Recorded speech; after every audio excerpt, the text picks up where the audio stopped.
Hi guys, मेरा नाम है विशाल और आप देख रहे हो स्मार्ट मंकी वॉइस। पहली न्यूज़ है अपनी बजट के बारे में। निर्मला सीतारमन एक और तारीख कम करने वाली है। 1 फरवरी 2025 को वो अपने 8 कंसेक्यूटिव बजट प्रेजेंट करेगी, जो एक नया रिकॉर्ड बनेगा। सिर्फ मोरारजी देसाई ने 10 बजट दिए हैं, पर अलग अलग टाइम पीरियड में। सीतारमन पहली फाइनेंशियल मिनिस्टर है जो बिना ब्रेक लिए 8 बजट एक के बाद एक प्रेजेंट कर रही है। 2019 में इंडिया की पहली full time woman financial minister बनने के बाद से वो हर बजट पीएम मोदी के लीडरशिप में ही प्रेजेंट कर रही है। 2024 में मोदी के री इलेक्शन के बाद भी सीतारमन ने अपना पोजीशन को बनाए रखा ताकि गवर्नमेंट का इकोनॉमिकल विजन कंटिन्यू रहे। इस बार का बजट काफी क्रूशियल होगा क्योंकि इंडिया इकोनॉमी चैलेंजेस फेस कर रहा है। जीडीपी ग्रोथ स्लो हो रही है, इन्फ्लेशन बढ़ रहा है और मिडिल क्लास को स्ट्रॉन्गर इनकम का सामना है। साथ ही गवर्नमेंट को फिजिकल डिसिप्लिन मेंटेन करना होगा। सीतारमन कैसे इन सबको एस्पेक्ट को बैलेंस करेगी, ये सब देखना पड़ेगा। मोरारजी देसाई ने टोटल 10 बजट दिए थे। 1959 से 1964 के बीच में 6 बजट फाइनेंशियल मिनिस्टर के दौर पे दिए थे और 1967 से 1969 के बीच में प्राइम मिनिस्टर के रूप में और 4 बजट दिए थे। सीतारमन इस रिकॉर्ड के बहुत करीब पहुंच गई है और अगर मोदी गवर्नमेंट 2029 तक चलती है तो वो जो रिकॉर्ड है वो ब्रेक कर सकती है। अब सबसे बड़ा सवाल ये है कि 2025 में बजट के अंदर आम आदमी के लिए क्या होगा। टैक्स कटिंग होगा क्या, इन्फ्लेशन रिफ्लेक्शन मिलेगा क्या, या गवर्नमेंट सिर्फ फाइनेंशियल डिसिप्लिन पर फोकस करेगी। 1 फरवरी को सबको जवाब मिलेगा। आपका क्या एक्सपेक्टेशन है बजट से, कमेंट सेक्शन में जरूर बताइएगा। अगली न्यूज़ है ओला और उबर के बैन के बारे में। चेन्नई के ऑटो और जो कैब ड्राइवर है वो 8 फरवरी से ओला और उबेर का बाइकआउट करेंगे। ये जो प्रोटेस्ट है वो हाई कमीशन के चार्जेस के अगेंस्ट है जो 25% से 40% तक होता है। ड्राइवर का कहना है कि ये जो चार्जेस है उसके अर्निंग का काफ़ी रिड्यूस कर रहा है। अब वो लोकल अल्टरनेटिव जैसे नामा यात्री को प्रीफर करेंगे जो फिक्स्ड डेली सब्सक्रिप्शन मॉडल पे काम करता है। ड्राइवर ने अपना प्राइसिंग मॉडल सेट किया है जिसमें 50 रुपए का बेस और 18 रुपीज पर किलोमीटर चार्ज किया है। उनका बिगेस्ट कंसर्न यही है कि गवर्नमेंट अप्रूव जो फेयर है वो रिवीजन अब तक इम्प्लीमेंट नहीं हुआ है, जो मद्रास हाई कोर्ट के 12 साल पुराने डायरेक्टिव के बाद अभी पेंडिंग है। ओला और उबेर का जो कमीशन बेस्ड बिजनेस है वो कस्टमर के लिए तो सही है, लेकिन जो ड्राइवर है उनके लिए अनसस्टेनेबल लग रहा है। ये हाई कमीशन रेट उनके लिए फाइनेंशियली चैलेंजेस हो गया है, जो उनके लिए लिवलीहुड सस्टेनेबल करना मुश्किल बन रहा है। अब सवाल ये है कि जो स्टेट गवर्नमेंट है वो फेयर रिवीजन करेगी या नहीं करेगी। अगली न्यूज़ है मेटा के बारे में।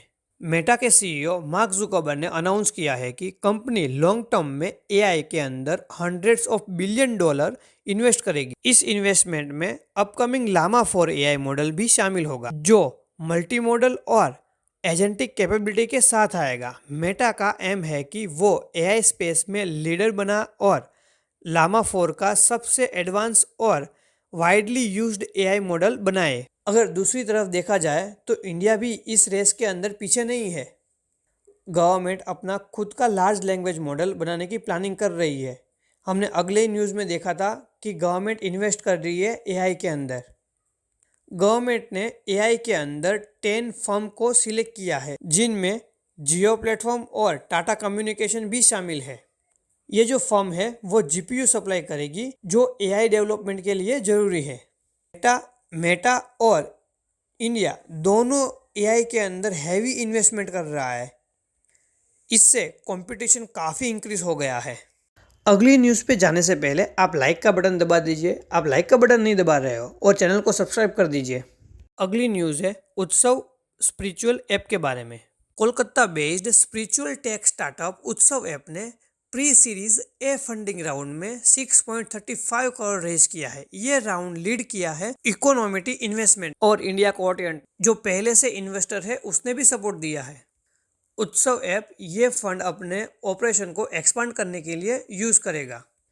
जिसमें ज़्यादा टेम्पल को प्लेटफॉर्म पे ऐड करना और टेक्नोलॉजी को एआई फीचर्स से एनहांस करना शामिल है। उत्सव ऐप को 2021 में सौरवजीत बासु, अंकिता डे और प्रजाता समंता ने स्टार्ट किया था। ये जो ऐप है उसका काम है ऑथेंटिक पूजा बुक करने और ई प्रसाद रिसीव करने और वेरीफाई पंडित से कंसल्टेंट करने का ऑप्शन देती है। नए फंडिंग राउंड से ऐप को अपने प्लेटफॉर्म को ग्रो करने और स्पिरिचुअल टेक स्पेस में अपनी ऑफरिंग को इम्प्रूव करने में मदद मिलेगी। अगली न्यूज़ है इंडिया के एआई के बारे में। इंडिया अपना खुद का लार्ज लैंग्वेज मॉडल बनाने की प्लानिंग कर रहा है, जो कि 10,037 करोड़ का इंडिया एआई मिशन का हिस्सा है।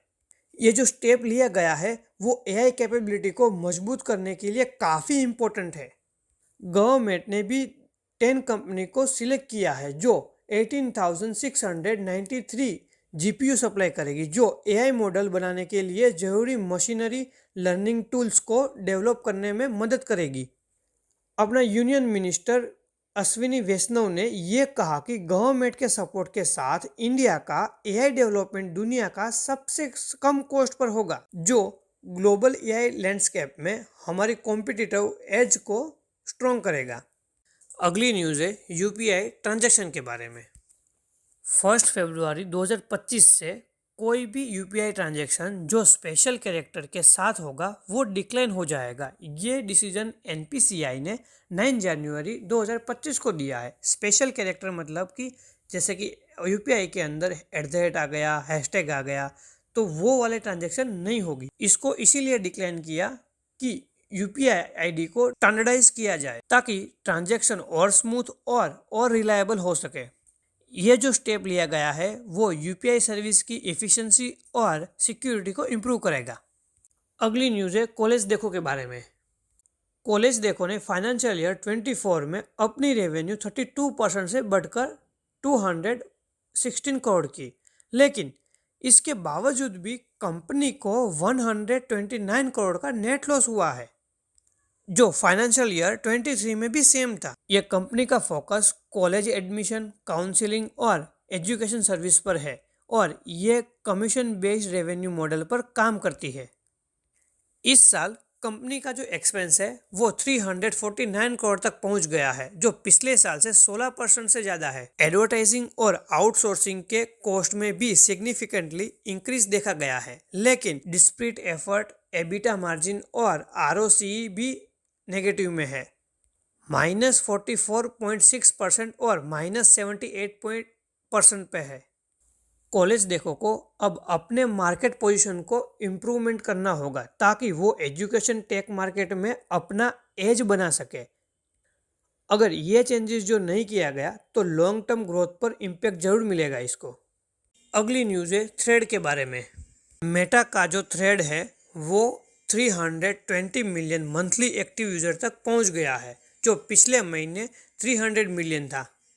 ये जो ग्रोथ है वो एक्स जैसे कॉम्पिटिटर को पीछे छोड़ते हुए हो रही है और ऐप डेली 1 मिलियन साइनअप देख रहा है। मेटा ऐप में नए फीचर्स जैसे पोस्ट शेड्यूल और व्यू काउंट ऐड कर रहे हैं। थ्रेड के अंदर यूएस और जापान के अंदर तो ऐड भी टेस्ट कर रहे हैं। थ्रेड अपने रिकमेंडेशन सिस्टम को और पर्सनलाइज कर रहा है, जो इसकी ग्रोथ को सस्टेनेबल कर रहा है। आज आप स्टॉक मार्केट का हाल देख सकते हो, कौन रहा ऊपर और कौन रहा नीचे। तो इसी के साथ आज की न्यूज़ ख़त्म करते हैं। जय हिंद, वंदे मातरम। वीडियो अच्छी लगी हो तो लाइक कर देना, शेयर कर देना, सब्सक्राइब कर देना।